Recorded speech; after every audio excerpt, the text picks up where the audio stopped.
बांग्लादेश में सोमवार 21 जुलाई को एक बड़ा हादसा हुआ। ढाका के उत्तरा में स्थित एक स्कूल कॉलेज के परिसर में लड़ाकू विमान गिर गया।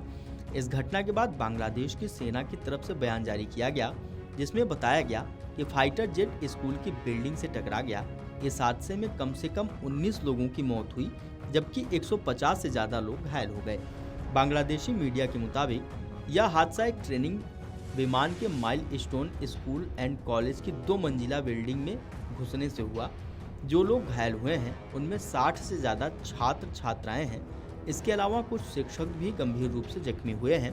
बताया गया है कि हादसे में ट्रेनिंग विमान के पायलट की भी मौत हो गई है, लेकिन जब लड़ाकू विमान क्रैश हुआ था तब पायलट जिंदा था और उसे बचाने की काफी कोशिशें की गईं। बांग्लादेश के इंटर सर्विसेज पब्लिक रिलेशन विभाग की तरफ से जारी प्रेस रिलीज में बताया गया है कि जिस ट्रेनिंग एयरक्राफ्ट से हादसा हुआ वह चीन का F-7 BGI लड़ाकू विमान था। इसे बांग्लादेश में नए पायलटों को प्रशिक्षित करने और छोटी मोटी कॉम्बैट भूमिकाओं के लिए तय किया गया था।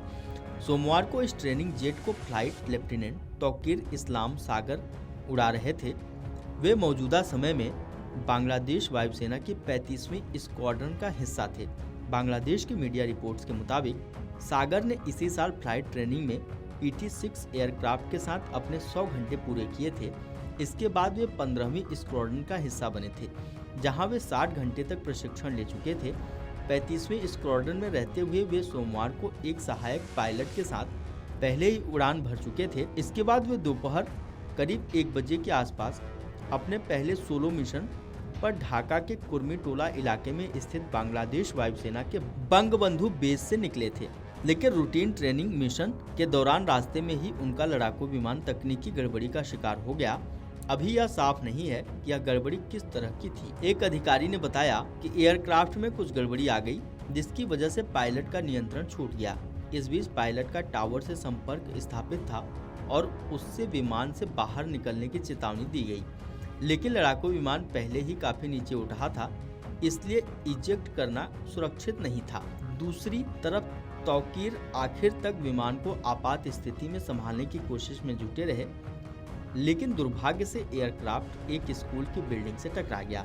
जब यह दुर्घटना हुई तब तौकीर कॉकपिट में मौजूद थे। आपको बता दें कि जो F-7 लड़ाकू विमान हादसे का शिकार हुआ है वह चीन में बना जेट है। इस लड़ाकू विमान को चीन ने सोवियत काल के MiG-21 विमान की तर्ज पर बनाया है। चीन में इसका उत्पादन चेंगद्दू कंपनी ने किया, जो कि मौजूदा समय में चीन के J-10 और J-20 जैसे लड़ाकू विमानों का उत्पादन कर रही है।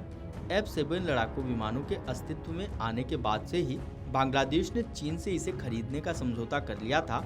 F-7 लड़ाकू विमान सिंगल इंजन का एक हल्का एयरक्राफ्ट है। बांग्लादेश को इस लड़ाकू विमान की आखिरी इकाई 2013 में मिली थी। तब से लेकर अब तक बांग्लादेश ने इस एयरक्राफ्ट में कई बदलाव कराए। मौजूदा समय में बांग्लादेश के पास जो F-7 मौजूद है उसे बाकी देशों मिस्र, पाकिस्तान के पास जो मौजूद F-7 से ज़्यादा आधुनिक बताया जाता है। इसमें पूरी तरह कांच का कॉकपिट है, जिसमें मल्टी फंक्शन डिस्प्ले और थ्रॉटल एंड स्टिक कंट्रोल है, जिससे पायलट की पारिस्थितिकी जागरूकता बेहतर होती है।